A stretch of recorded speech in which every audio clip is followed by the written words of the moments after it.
Hello and welcome to the Inter Show, the brand new podcast for Interisti, aiming to bring you all the latest news on the team we all love. Theme tune. After a disappointing display in Bergamo, what were the positives, the negatives, and what was the overall impression? Well, the defence kept another clean sheet, even if it seemed a little wobbly this time. Skriniar isn't playing as well as he has been. But with De Vrij and Asamoah potentially coming in, it looks like a really strong base to build one from for next year. It finally looks like Spalletti knows how to use Gagliardini. If we take drawing in Bergamo on its own merit, is actually not a bad result. We've been a number of times over the last few years and lost, so at least it is a point in the bag. It's actually the results around it which make it look like a bad result. The negatives are we look like we have absolutely no attacking verve, and Spalletti's choices made him look frightened, particularly not introducing Karamo until the last minute of the game. It looked almost like he was more frightened to lose than he didn't have a desire to actually win. I mean, overall, taking the positives, I think we've reason to be hopeful for next year. Spalletti has obviously improved the team, and we're hard to beat these days, which has to be the first step towards getting back to where we want to be. It looks like Champions League qualification might be a bridge too far for this season, although with Roma and Lazio drawing last night and not really playing particularly well, it's evident that they're struggling as well. So I wouldn't call it a given that we're going to miss out on the Champions League. But there is reason to believe we're going in the right direction, and I think particularly with the defence and the fact that Gagliardini is now putting in good performances, I think it's quite evident that we're on the right track. In terms of players, Borja Valero looks awful. I can't believe that he's become a complete shadow of himself. He's so lethargic, and just having him on the pitch slows us right down. We have absolutely no tempo to our play when he's there. Is he tired, or is he too old, or is he just not the right type of player for Inter? I mean, Skriniar looks like he's low on energy, which isn't an attack on him after the season he's had. But he does look like he's coming to a period where he needs to have a break, a rest. Perisic and Icardi look worn out. Gagliardini was decent. Handanovic made a couple of good saves, and we could have lost if he hadn't. D'Ambrosio and Miranda also had decent games, which goes back to the point that the defence looks like it has a solid base. The newspapers reviewed the match in Bergamo along similar lines.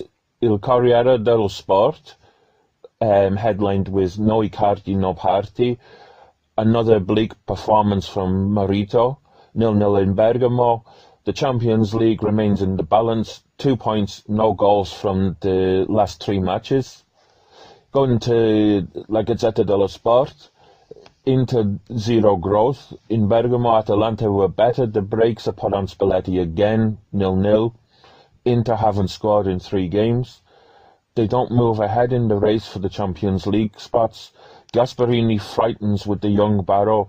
Icardi and Perisic stay dry. Such a famine hasn't happened for 6 years, pointing to the fact that Inter haven't gone 3 games without scoring in the last 6 years, which in some ways is hard to believe, given the terrible seasons we've had.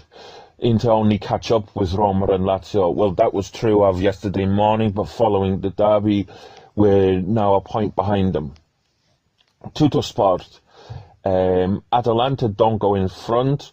Inter wakes up late. A draw which doesn't help anybody. Spalletti suffers at the start. The reaction at the end isn't enough.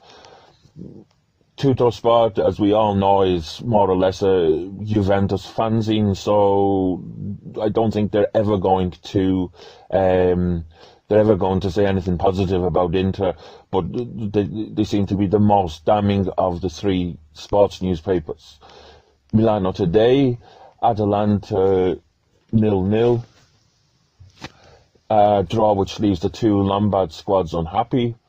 And just looking at the newspaper for the opposition, Atalanta, Lecco di Bergamo, 1-1 each. Atalanta Inter finishes without goals. The draw was the right result. It finishes 0-0 between Atalanta and Inter in a game which both wanted to win to accelerate towards their own objectives. A place in the Europa League for the Nerazzurri Bergamaschi and a place in the Champions League for Spalletti's team. Atalanta out of the blocks in the first half with an exciting Barrow and Gomez, who missed a goal. Inter better in the second half when Gasparini's men lowered their rhythm. The draw is the right result. It's kind of expecting something a bit more positive from Bergamo's newspaper, given that drawing with Inter is never a bad result, with no disrespect to Atalanta, but it's a decent result for them in what they would consider to be a real derby match. Just looking briefly at the other news this week in Italy, Roma's win in the Champions League was great for them in Italian football. With Liverpool in the semis, they've gotten the best draw possible and have a chance at getting to the final. Juventus spoilt the good they had done during the match with the behaviour of Buffon and Chiellini at the end. Lazio were a letdown, but does their poor form hold hope for Inter? That's reflecting on their match against Salzburg, but I think you can also say the same things after the derby yesterday, because if anybody was really looking likely to win it, it was far more Roma than Lazio. Empoli look to be heading back to Serie A after opening a 12-point lead on Palermo and Frosinone in Serie B. My idea with this podcast is that it won't be a monologue every week.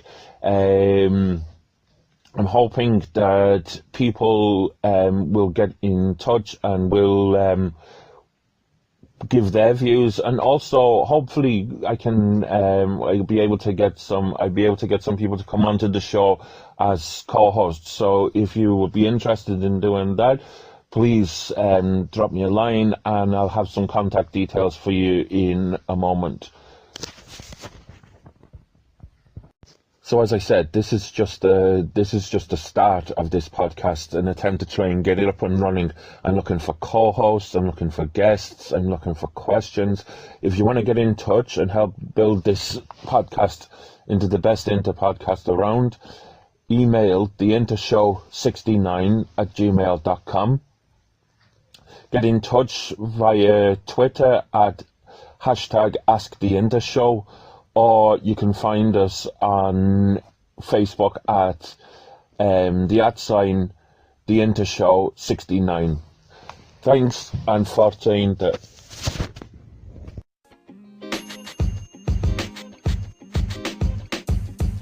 The podcast you just heard was recorded with Anchor. If you want to make your own, download the Android or iOS app completely free from anchor.fm/podcast. That's anchor.fm/podcast.